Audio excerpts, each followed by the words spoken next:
Salut ma petite Ève des temps modernes. Comme tu as pu t'en apercevoir, ce podcast va s'adresser plus particulièrement aux femmes qui souhaitent devenir des femmes accomplies dans leur vie et ne plus être victimes de leur quotidien. Terminer la surcharge mentale, tu vas enfin pouvoir t'accorder du temps pour toi sans passer pour une connasse égoïste. À travers mes émissions, tu vas comprendre quelle est la véritable place d'une femme. Il ne s'agit pas du tout, mais alors pas du tout, d'une chaîne féministe, car tu verras que toi aussi, tu as un rôle de méchante fifi parfois. Avant de commencer, de rentrer dans le vif du sujet, je voudrais revenir un peu en arrière. En fait, non. En fait, on va revenir beaucoup, beaucoup en arrière, car nous allons parler dans ce premier épisode de la création de l'homme et de la femme, si tu le veux bien. Ouais, je sais, ce n'est pas la partie la plus facile, la plus cool, mais tu verras, ça t'aidera à mieux comprendre pourquoi tu galères en amour. À la création de l'homme, Dieu donna la vie à Adam en premier, puis je suis certaine que tu penses qu'il a créé Ève direct dans la foulée, n'est-ce pas? Eh bien non, figure-toi. Dieu a donné la vie à la première femme d'Adam, qui s'appelait Lilith.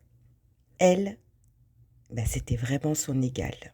Ce premier couple de la création était, tellement, mais tellement identique que cela créait parfois de belles étincelles, car les deux voulaient la même chose. Et surtout, avoir le pouvoir l'un sur l'autre.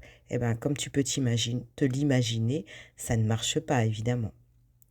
On raconte alors qu'un jour, lors d'un de leurs ébats amoureux, Lilith a voulu se mettre sur Adam, qui a littéralement refusé en disant que ce n'était pas possible, que c'était le rôle de l'homme d'être au-dessus de la femme, ce qui entraîna une rupture définitive.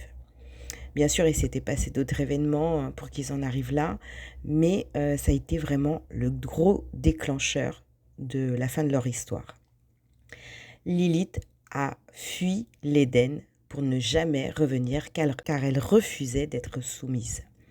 On verra que par la suite, Lilith a fait des rencontres pas très top, mais pour le coup, si cela t'intéresse, je te laisse aller faire ton enquête sur le sujet. Après le départ de Lilith, on peut le dire, Adam s'est senti terriblement seul au monde et surtout abandonné.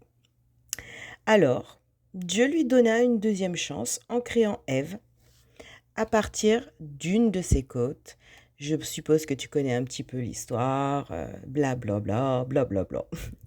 Cette histoire va causer beaucoup de conflits dans l'inconscient général, car en clair, si ta femme refuse de t'obéir, tu peux clairement en trouver une autre qui sera parfaite et qui ne te contredira jamais. Mais ça, c'est sans compter sur l'inconscient collectif de l'énergie de Lilith, car oui, elle a existé et en vérité, Adam ne l'a jamais oubliée. Voilà pourquoi les hommes recherchent une femme équilibrée dans leurs deux polarités, yin et yang, avec du caractère, de l'intelligence, de l'ambition, qui sait se faire respecter, qui est belle, douce, etc., etc., et j'en passe. Et que toi, chère Ève des temps modernes, tu recherches un homme qui sache te respecter, t'écouter, te valoriser, te protéger, etc., etc., et j'en passe. Alors comment faire finalement pour que ton couple fonctionne sans que ton Adam veuille te soumettre et sans que ta Lilith intérieure veuille tout contrôler et le posséder? En vérité, Lilith et Ève sont la même personne, mais il n'y a que Adam qui ne le sait pas. Attends, je te raconte. En fait, quand Lilith s'est barrée, Adam est tombé dans les pommes. Et oui, l'homme fort a perdu connaissance, mais il ne sait pas pendant combien de temps. Pendant ce temps-là, Lilith a fait beaucoup de rencontres. Et comme je te le disais tout à l'heure, elle a rencontré de bonnes et de mauvaises personnes qui lui ont permis de faire ce gros travail sur elle et surtout de prendre conscience qu'à un moment, elle devait revenir vers son Adam, car il n'y a qu'auprès de lui qu'elle se sent bien et à sa place. Mais avant cela, elle devait comprendre pourquoi elle avait autant voulu avoir raison et être plus forte qu'Adam et fuir et lui tenir tête. Adam, de son côté, devait revenir à la vie avec beaucoup plus de compassion, de douceur, de compréhension envers sa femme. Pour résumer un petit peu l'histoire de la vie, dans chaque homme, il y a un Adam qui pense à sa Lilith et il devra l'accepter comme elle est. Et attention, je te vois déjà, je te vois déjà venir.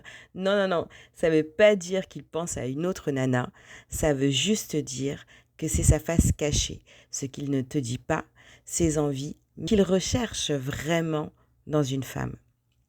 Et dans chaque femme, il y a une Lilith qui doit devenir une Ève, c'est-à-dire qu'elle va devoir accepter ses ombres pour devenir lumière. Et sans effectuer ce travail dans le couple, disons-le franchement, ça sera toujours la merde. L'équilibre ne sera pas là. Voilà ma chère Ève, je te laisse avec toutes ces petites réflexions. J'espère que ce premier podcast t'aura plu et je te dis à très très bientôt pour la suite. Et je t'invite bien sûr à t'abonner, à liker, à partager et voilà, je te dis à très bientôt. Ciao ciao.